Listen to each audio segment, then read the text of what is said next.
நீங்கள் பார்த்து கொண்டிருப்பது உங்கள் ஜாஷ்வா டிவி. சகல ஜனங்களுக்கும் நற்செய்தி.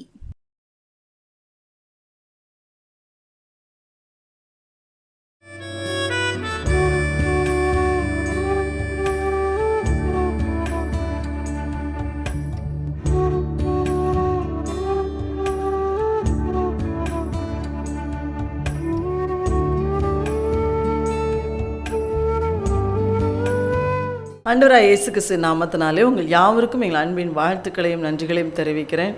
ஜோஷ்வா டிவி மூலமாய் கர்த்தருடைய வார்த்தையை கேட்டுக்கொண்டிருக்கிறவங்க ஒவ்வொருவரையும் கர்த்தர் தாமே அளவில்லாமல் ஆசீர்வதிப்பாராக. இந்த நாளிலும் தேவன் நம்மோடு பேசும்படியாக நம்ம அன்னுடைய முகத்தை நோக்கி பார்ப்போம். எங்கள் அன்பின் பரலோக பிதாவே நன்றியோடு துதிக்கிறோப்பா. ஒவ்வொரு வாரமும் உங்களுடைய வார்த்தையின் மூலம் எங்களோடு பேசி எங்களை உயிர்ப்பித்து எங்களை பலப்படுத்துறீங்க, எங்களை பிழைக்க வைக்கிறீங்க. உங்களுக்கு நன்றி ராஜா. இந்த நாளிலும் உங்களுடைய வசனத்தின் மூலமாக எல்லாரோடு பேசும், எங்களோடு பேசி எங்களை ஆசீர்வதிக்கும்படி ஜெபிக்கிறோம். நீர் அப்படி செய்வதற்காய் நன்றி. இயேசுவின் நாமத்தில் பிதாவே, ஆமேன். இந்த நாளிலும் தேவன் நம்மோடு பேச முடியாது கொடுத்தோடைய வார்த்தை ஏசாயா தீர்க்கதரிசியின் புத்தகம் 59வது அதிகாரம் 1வது வசனம். இதோ ரட்சிக்கக்கூடாதபடிக்கு கர்த்தருடைய கை குறுகி போகவில்லை, கேட்கக்கூடாதபடிக்கு அவருடைய செவி மந்தமாகவும் இல்லை. உங்கள் அக்கிரமங்களே உங்களுக்கும் உங்கள் தேவனுக்கும் நடுவாக பிரிவினை உண்டாக்குகிறது. உங்கள் பாவங்களே அவர் உங்களுக்கு செவிகூடாதபடிக்கு அவருடைய முகத்தை உங்களுக்கு மறைக்கிறது. முதல் வசனம், கர்த்தருடைய கை குறுகி போகவும் இல்லை. நம் தேவனுடைய கை குறுகி போகவில்லை. அதுதான் இந்த நாளின் செய்தியின் தலைப்பு. கர்த்தருடைய கை வல்லமையுள்ள கை. கர்த்தருடைய கை வலதுகரம் பராக்கிரமம் செய்யும் என்று வேதம் சொல்லுகிறது. கர்த்தருடைய கையினால் செய்யப்படுகிற மகத்துவங்களும் மகிமையும் அற்புதங்களும் அடையாளங்களும் மனிதர்களாகிய நம் மத்தியில் ஏராளம் ஏராளம். அவருடைய கை குறுகி போகவே இல்லை. கர்த்தர் தம்முடைய ஓங்கிய புயத்தினாலும் பலத்த அவருடைய கரத்தினாலும் அவருடைய ஜனமாகிய இஸ்ரவேலை எகிப்து என்னும் இருப்பு காலவாயிலிருந்து வெளியே கொண்டு வந்தார். வனாந்தரத்தில் 40 வருஷம் நடத்தினார். அதெல்லாம் இயற்கைக்கு அப்பாற்பட்ட காரியங்கள், யாராலும் அப்படி செய்ய முடியாது. அவருடைய பலத்த கரம் அதை செய்தது. செங்கடலை 2ஆய் பிளந்து ஜனங்களை அதன் வழியாய் நடத்தினார். பார்வோனின் சேனையை மூழ்கடித்தார். எரிகோவின் அலங்கத்தை தகர்த்து போட்டார். ஏராளமாய் கர்த்தர் செய்தார். எல்லாம் அவருடைய பலத்த கையினாலே, அவருடைய ஓங்கிய புயத்தினாலே தேவன் செய்தார். அப்படி வேதாகமம் முழுவதிலும் தேவனுடைய கரம், அவருடைய கரத்தின் வல்லமை எந்த அளவுக்கு வெளிப்பட்டதை மனிதர்களாகிய நம்ம மத்தியில் வெளிப்பட்டதை நம்ம பார்க்கலாம். அப்போ அவருடைய கரம் இன்றைக்கும் அதே வல்லமையோடு தான் இருக்கிறது. கர்த்தருடைய கை குறுகி போகவில்லை. அதெல்லாம் அந்த நாள் செஞ்சுருக்காரு, இன்னைக்கெல்லாம் அப்படி செய்வாரா? இல்லை. ஆண்டவர் சொல்றார், கர்த்தருடைய கரம் ஒரு நாளும் குறுகி போனதில்லை. என்றைக்கும் அவருடைய கையின் வல்லமை மாறிப்போகவும் இல்லை. அவர் அப்போ அந்த வசனம் சொல்கிறது, ரட்சிக்கக்கூடாதபடிக்கு கர்த்தருடைய கை குறுகி போகவில்லை. முதலாவது, தேவன் ரட்சிக்கக்கூடாதபடிக்கு அவருடைய கை குறுகி போகலைன்னு சொல்கிறார். கர்த்தருடைய கரம் செய்கிற மகத்துவங்கள் அற்புதங்கள் ஏராளம். அதில் இதில் ஒன்று சொல்கிறாரு, ரட்சிக்கக்கூடாதபடிக்கு கர்த்தருடைய கை குறுகி போகலை. ரட்சிக்கக்கூடாதபடிக்குன்னு சொல்லும்போது இந்த இடத்துல ரட்சிப்பு என்று சொல்லும்போது நம் தேவன் நம்மை தப்புவிக்கிற தேவன், நம்மை ரட்சிக்கிற தேவன். எந்த ஒரு சிறையிருப்பாக இருந்தாலும் அதிலிருந்து நம்மை விடுதலையாக்குற தேவன். எப்பேற்பட்ட கடுமையான சூழ்நிலைகளாக இருந்தாலும் அதிலிருந்து கர்த்தர் நம்மளை தப்புவிக்கிற தேவன், நம்மளை ரட்சிக்கிறவர், நம்மளை விடுவிக்கிறவர், நமக்கு அற்புதங்களை அடையாளங்களை செய்கிற தேவன். அப்போ ஆண்டவர் சொல்றாரு, நீங்கள் கேட்கக்கூடாதபடிக்கு உங்கள் செவி என்னுடைய செவி மந்தமாகவும் இல்லைன்றார். அதாவது நீங்கள் கேட்குறீங்க, உங்கள் ஜபத்துக்கு நான் பதில் கொடுக்க முடியாதபடிக்கு என் செவி என்ன செய்யலை, மந்தமாகலை. உங்கள் ஜபத்தை கேட்க முடியாத அளவுக்கு என் செவிகள் மந்தமாகவும் இல்லை. அவர் ரட்சிக்கிறவர், அவர் நம்மை தப்புவிக்கிறவர், நமக்கு செவி கொடுக்கிற தேவன், நமக்கு அற்புதங்களையும் அடையாளங்களையும் செய்கிற தேவன். இதில் பார்த்திங்கன்னா வேதத்தில் தானியேலின் புஸ்தகத்தில் கர்த்தரை அறியாத ராஜாக்களே இந்த வார்த்தையை சொல்லியிருக்கிறாங்க. தானியேலின் புஸ்தகம் 3ஆம் அதிகாரம் 29ஆம் வசனத்தில் சாத்ராக் மேஷாக் ஆபேத்நேகோவை அக்கினி சூளைக்குள்ளே போட்டாங்க. அப்போ அந்த ராஜா நேபுகாத்நேச்சார் அந்த அக்கினி சூளை 7 மடங்கு அக்கினி சூளையிலேருந்து ஆண்டவர் அவர்களை தப்புவித்ததை கண்கூடாய் கண்டான். அப்போ அந்த ராஜா என்ன சொல்கிறாரு, இவ்விதமாய் ரட்சிக்கத்தக்க தேவன் வேறொருவர் இல்லை. அப்போ ஆண்டவர் 7 மடங்கு அக்கினி சூளையிலிருந்து விடுவித்த அந்த தேவனை போல வேறு தேவன் இல்லை என்று அந்த ராஜா எழுதி வைத்தார். இன்னும் பார்த்தீங்கன்னா தானியேலை சிங்கக்கெபிக்குள்ளே போட்டப்ப சிங்கத்தின் வாயை கட்டி போட்டு கர்த்தர் தானியேலை உயிரோடு வெளியே கொண்டு வந்தார். அதை பார்த்து அந்த ராஜா பிரமித்து போனான். அப்போ அந்த ராஜா என்ன, தரியு ராஜா, அவரும் அந்நிய தேவனை வணங்குகிற ராஜா தான். அவர் என்ன எழுதி வைத்தார்? இவர் ஒருவர் தான் ரட்சிக்கிறவர், இவர் தான் தப்புவிக்கிறவர், இவர் தான் அற்புதங்களையும் அடையாளங்களையும் வானத்தின் கீழே பூமியின் மேலே செய்கிறவர் அவர் தான் என்று சொல்லி அவன் எழுதி வைத்தான். அப்போ அந்த தேவன் தான் இன்றைக்கும் நம்மோடு கூட இருக்கிறார். ஹல்லேலூயா! இன்றைக்கும் அவர் நம் மத்தியில் இருக்கிறார், நமக்குள்ளே இருக்கிறார்.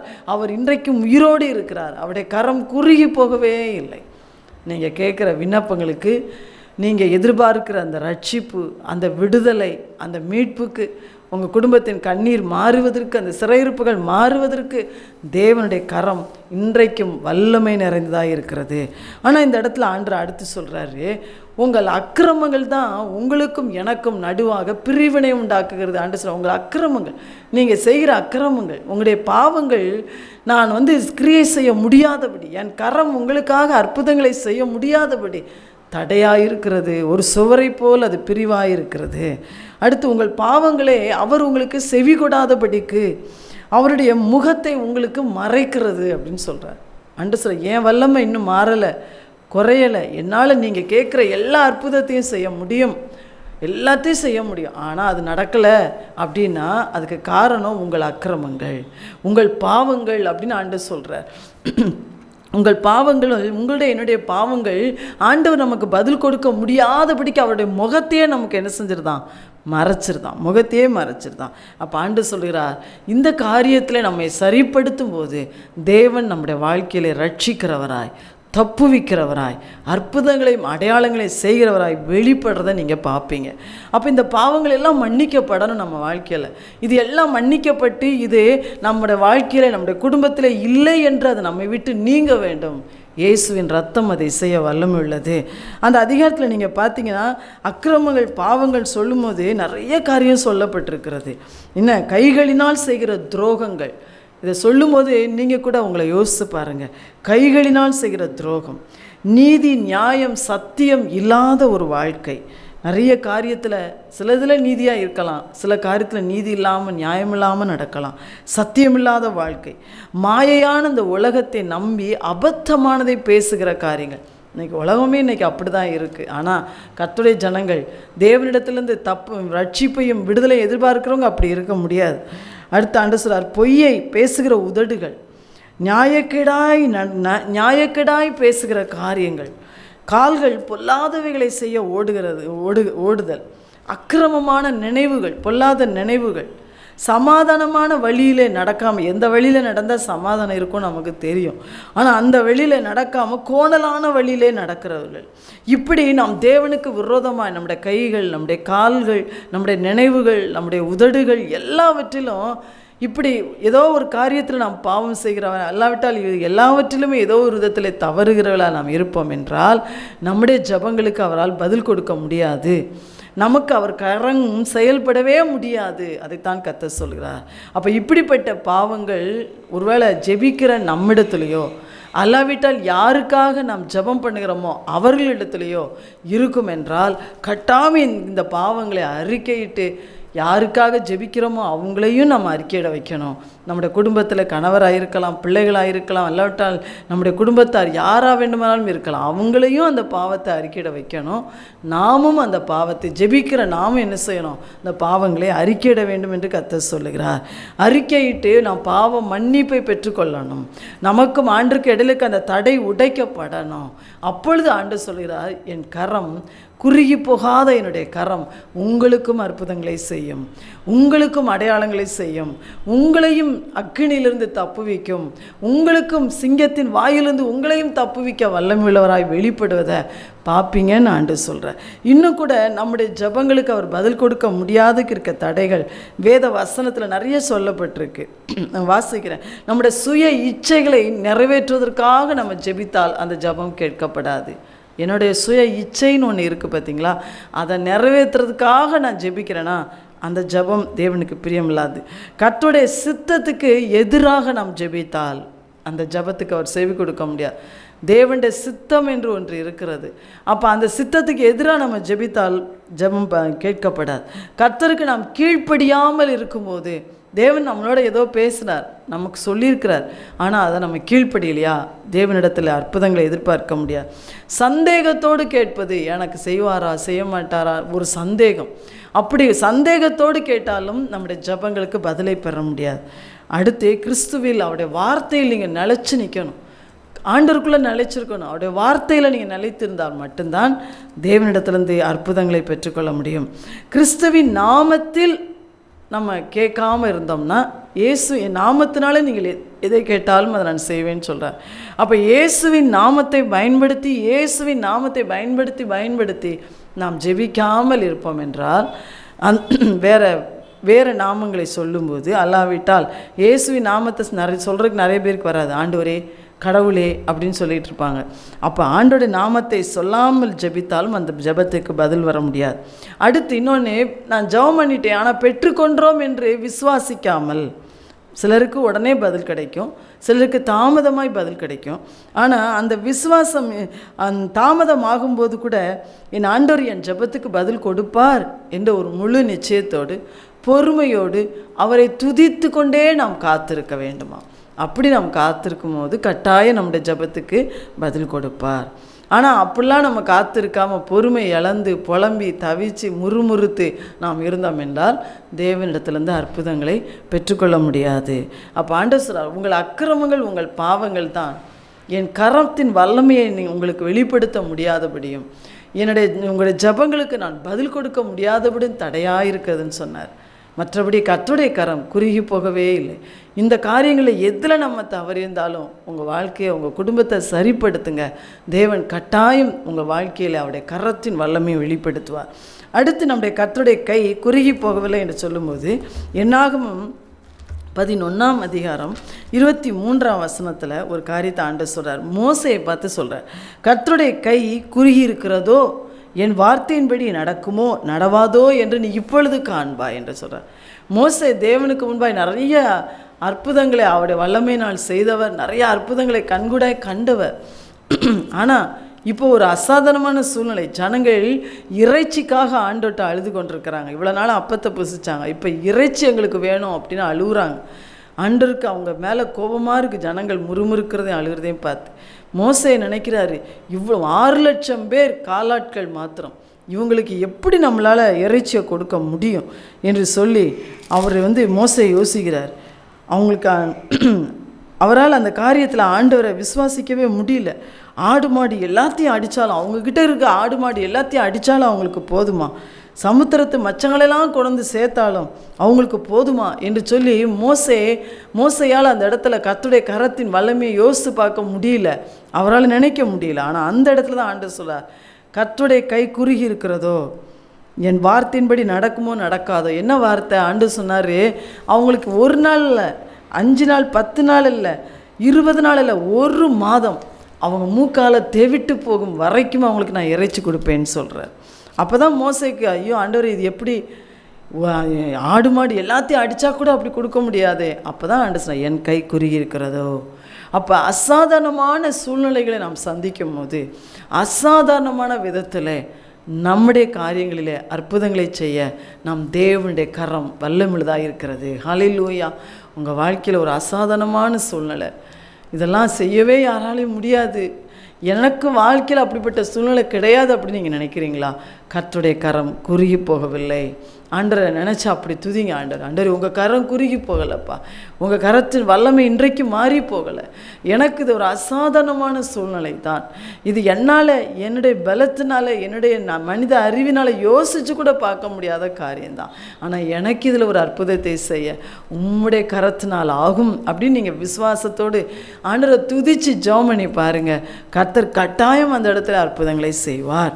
ஆண்டவர் சொன்னார், இன்னைக்கு என் வார்த்தையின்படி நடக்குமா நடக்காதான் நீ பார்ப்பேன்னார். அப்போ என்ன நடந்துச்சு? 31ஆம் வசனத்தில், கர்த்தரிடத்திலிருந்து புறப்பட்ட ஒரு காற்று, அவர்கிட்ட புறப்பட்ட ஒரே ஒரு காற்று சமுத்திரத்தில் இருக்கிற காடைகள் எல்லாத்தையும் கொண்டு வந்து அடித்து பாளையம் எங்கும் போட்டது. அவங்க தங்கியிருந்த பாளையம் ஏறத்தாழ 30 லட்சம் ஜனங்கள், பிள்ளை குட்டிங்க எல்லாரோடையும் சேர்ந்து அவங்க இருக்கிறாங்க. அந்த பாளையம் எவ்வளோ பெரிதாக இருக்கும். அந்த பாளையத்துலேருந்து ஒரு நாள் பிரயாண தூரம், இந்த பக்கமும் அந்த பக்கமும் எத்தனை முழம், 2 முழம் உயரத்துக்கு விழுந்து கிடந்தது. இது மனுஷனால் செய்ய முடியுமா? செய்யவே முடியாது. ஆண்டவரால் மட்டும்தான் செய்ய முடியும். அதான் கர்த்தர் சொல்றார், கர்த்தருடைய கரம் குறுகி போகவில்லை. அதை நினச்சி நம்ம விசுவாசத்தோடு நம்முடைய காரியங்களில் அற்புதங்களை எதிர்பார்ப்போம். விசுவாசத்தோடு அவரை நம்ம சார்ந்து கொள்ளுவோம். விசுவாசத்தோடு நம்ம அவரை துதிப்போம்.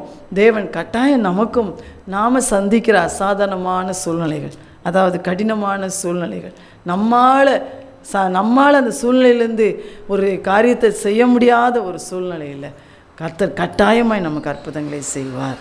அடுத்து 3வதாக தேவனுடைய கரம் குறுகவில்லை என்பதற்கு இன்னொரு காரியத்தை பார்ப்போம். 2 நாளாகமம் 30வது அதிகாரம் 12ஆம் வசனம்.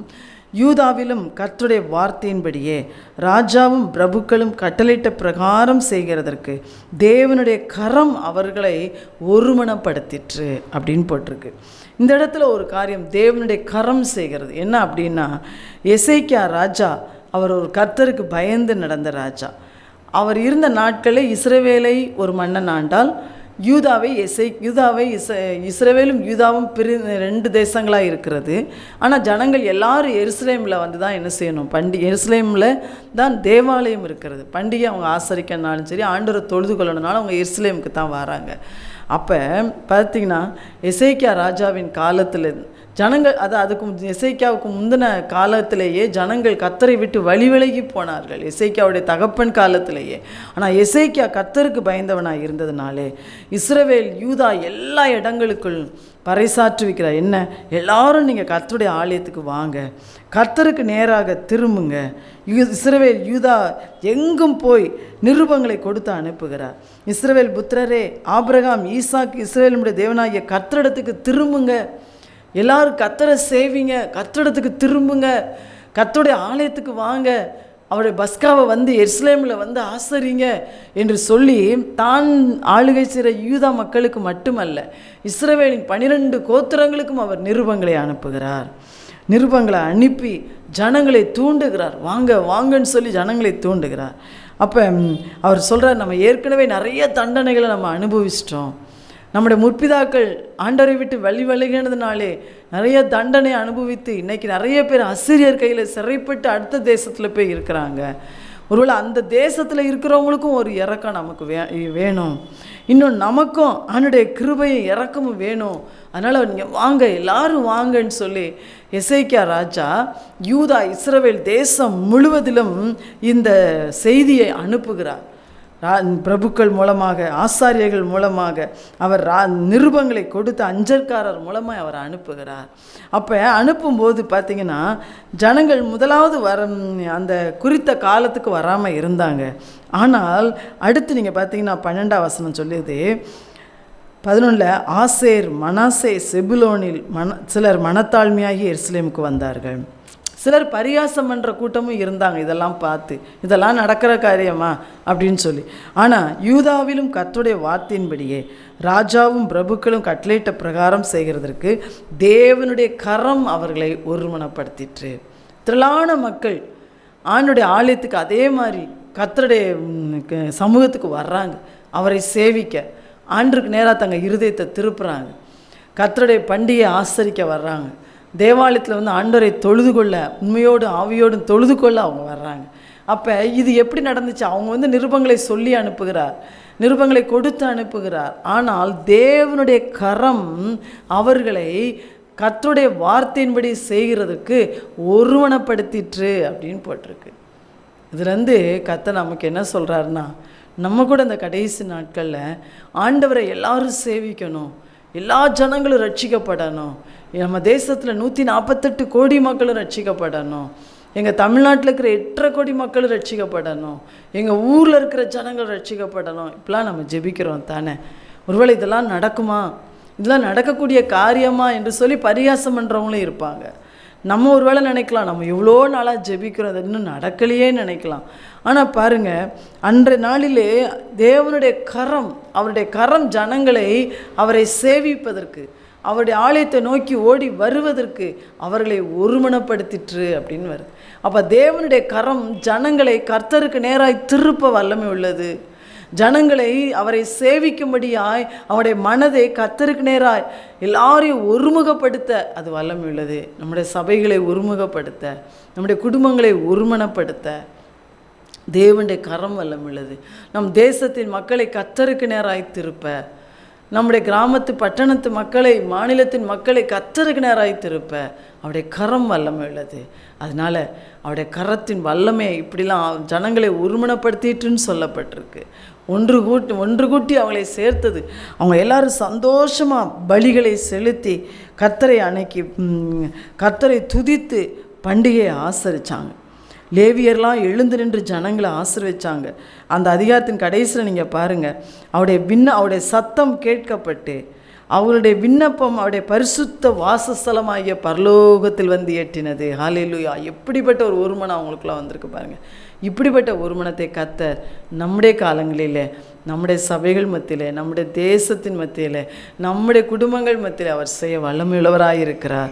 அதனால் தேவனுடைய கரத்தின் வல்லமையை விசுவாசித்து அவரை துதித்து நம்முடைய பாவங்களெல்லாம் அகற்றிவிட்டு நாம் தொடர்ந்து ஜெபத்தில் அவரை நோக்கி பார்க்கும்போது கர்த்தர் பெரிய காரியங்களை செய்வார். ஜெபம் பண்ணுவோம்.